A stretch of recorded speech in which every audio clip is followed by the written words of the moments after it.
New at 6, hope for those who need help in Dane County. As a member of the Board of Trustees for Dais, I know there's a huge need. Only on NBC 15, a first look at the new future home for victims of domestic violence.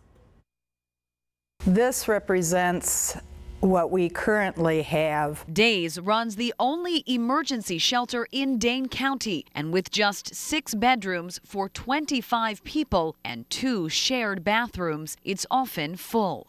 It's chaos. It's just very unsettling. We're getting to this very critical point in our history where last year we saw a 600% increase in the number of nights that we had to waitlist people for our shelter.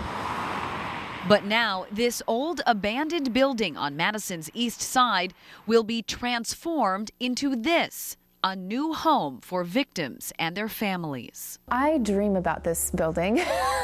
This project has become sort of what I think about all of the time.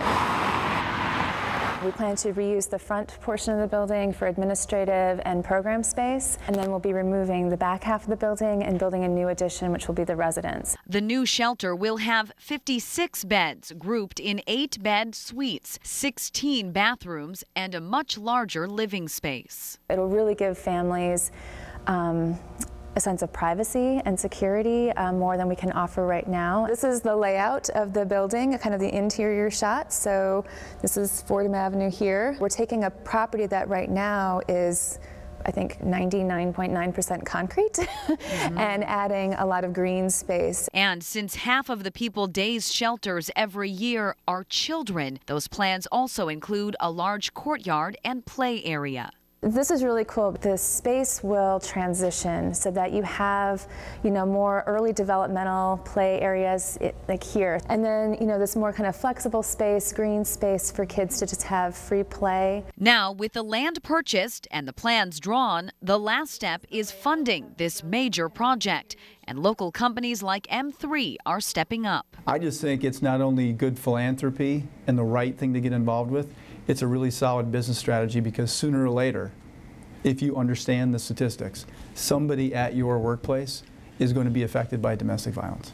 It affects the business community, it affects our schools, it affects your churches, your synagogues, everything.